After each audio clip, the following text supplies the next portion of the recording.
For this edition of our partner, Our Pride, we are very happy and pleased to be speaking to Mr. Parmod Sagar, Chairman and MD of RHI Magnesita India Ltd. He brings an extensive experience of more than 3 decades in the steel and refractory industry. Let's get this conversation started.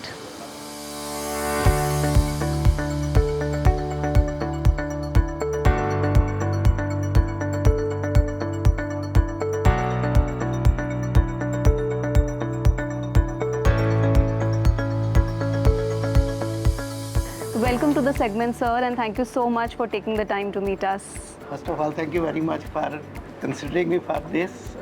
It's a long journey of about 40 years. Very exciting, challenging, and satisfying. Exciting because I see this industry evolving from nowhere to now. Industry to reckon with, recognition from government, from stakeholders. Challenging, it is still a very niche market industry. Satisfying because this long journey I became IRMA chairman, Indian Refractory Manufacturers Association chairman. I became World Refractory Association president, and I participated in many forums to make it enabler with the end users. So I want to ask, what are refractory products and why are they so essential to the metal and mining industry? Okay, so basically in layman's language, refractory is bricks and mortars. Okay. So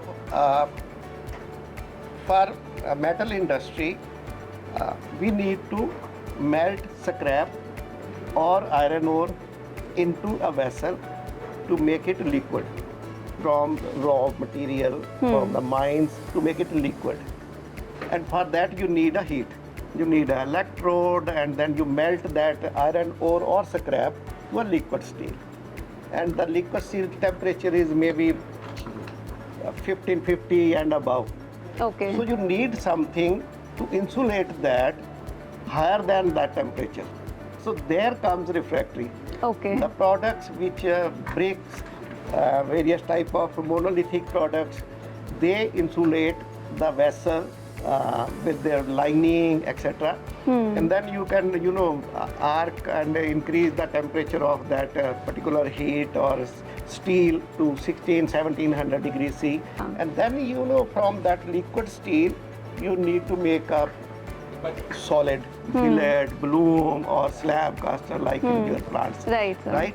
So then you need to have a refractory valve to control the flow of the steel to make it solidify in a particular form. So these refractory products are also work as a valve to guide the steel into particular shape. And then, after that you have a rolling mill. Again, rolling mill is, to reheat the billet to certain temperature to make it a girder or channel or different rod, products, etc. right. etc. So again, you need some insulation to protect the heat. So thermal conductivity and heating furnace Right. also. Okay. So from iron ore making to the end product, you need, wherever the heat is in the process, some insulations. That is the refractory. And why are they so essential to the metal and mining industry? Because without that, you cannot have the heat. You need to have a protection. The only refractory can protect that, because refractoriness is maybe 200 degrees C or so, and it doesn't change its chemical and physical property at a high temperature. And in everyday's life, refractory is essential. You cannot make anything like you're sitting on this, this your cell phone, your watch, it is glass. Glass needed to melt. Right. You need a refractory. Glasses, stainless steel utensils, whatever stainless steel you are making, you need a refractory. Cars, even a pizza, pizza oven need a refractory. So everywhere there's a refractory. So it is a very essential product, but not known to many people. I want to ask you, sir, when did RHI Magnesita's collaboration with Jindal Stainless begin, and how has that collaboration evolved over the years? So it is a long journey. We started early 90s, probably 92. When Babuji was there, Mr. O.P. Jindal, the chairman, was there, and Mr. O.P. Jindal, people used to call him Babuji, he was a very innovative person. So once he called us and say, okay, I imported a scrap and there's a 1 ton dish, okay? And ton dish is having 3-plate system in that. That is scrap. Okay. He said, I want to develop this in India. And Okay. then we developed first time in India in ton dish 3-plate refractory system. Okay. So it was a very, close collaboration between Jindal Stainless and Orient Refractory, and now it is RHI Magnesita. And when they, ramp up their production, etc., they wanted to have a high-end product for their AOD vessels. And then also we provided that. Okay. And the journey continues, and I think Jindal Stainless is one of our most valuable customer. And we are also adding value to Jindal Stainless Steel's production. So what are some of the key trends that are shaping the future of the refractory industry according to you? Over a period of time, demand by end user is increasing. Steel industry want to produce more, cement industry want to produce more. So asking for a better product, longevity of the product is, all the time is there. So that instigate the refractory industry to go for innovation, produce better products. So this is a challenge all the time.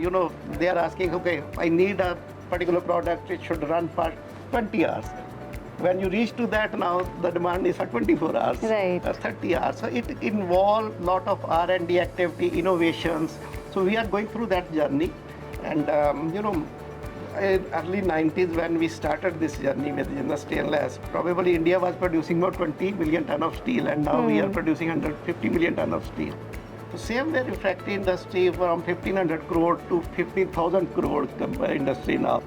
So, it all through innovation, change of product mix, and we will keep on doing that because asking is always higher and higher. Right. You mentioned that, there is more demand. So what is driving that growth? One is, Government of India's initiative to make 300 million ton of steel by end of 2030.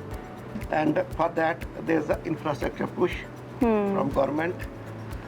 Then there's sustainability in between, now we are talking about green steel and less emission of CO2 and all those things. So that drive, to make better products, less polluted products, Right. etc. So, so that now the demand is less human intervention. How we can do more automation, robotic, digitalization. So refractory industry never did this in the past. Now from last few years we are working on that. So it's a big success, big change from conventional way of handling things manually to fully automated. What are some of the key steps that RHI Magnesita has taken to reduce carbon emission or adopt sustainability in day-to-day operations? I'm very happy and proud to say RHI Magnesita is the first company in the world who declare their carbon emission for more than 2 lakh products which we are producing. First company. So it is a transparent way of telling the world, okay, we are producing this and this is the CO2 emission we are doing. And then we took a challenge how we are going to reduce. There are 50 million euro, roughly 500 crore earmarked for reduction of CO2. Okay. And this is one way. And the other way is now the central focus is how we can use used refractory, how we can recycle this refractory. Say, for example, if I am using 20% recycled material, I am doing less 20% mining. I am conserving my resources. At the same time, you are reducing your CO2 by 20%. Right. But we have our proprietary technology to convert this used refractory to a proper raw material so that there's no impact on the performance of the product. So we are working a lot on this circular economy and how we can use more secondary raw materials to conserve resources. So from your vantage point, why is stainless steel a preferred material in today's landscape? One is, stainless steel is corrosion resistance, rust resistance, and it has a very good strength. You can put it anywhere outside, it can protect you. If normal steel will get rusted, it will not get rusted. So even government of India is pushing hard wherever they can use stainless steel instead of conventional steel. They are shifting it like platform, railing, etc. So I think the future belongs to stainless steel. It's a lighter material, rust-free material, and strength-wise it's very good.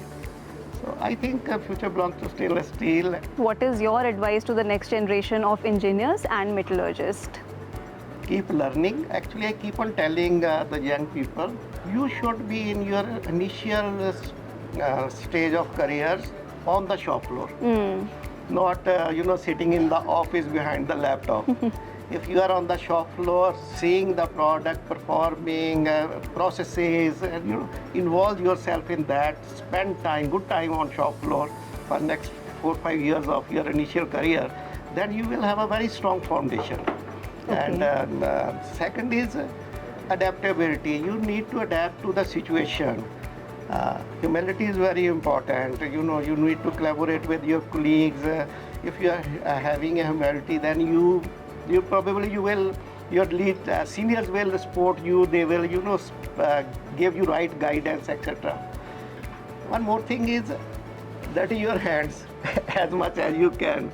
It will give you a feel. You will be part of the process, and you will learn much faster. Thank you so much for taking the time to meet us. My pleasure. Thanks for having me.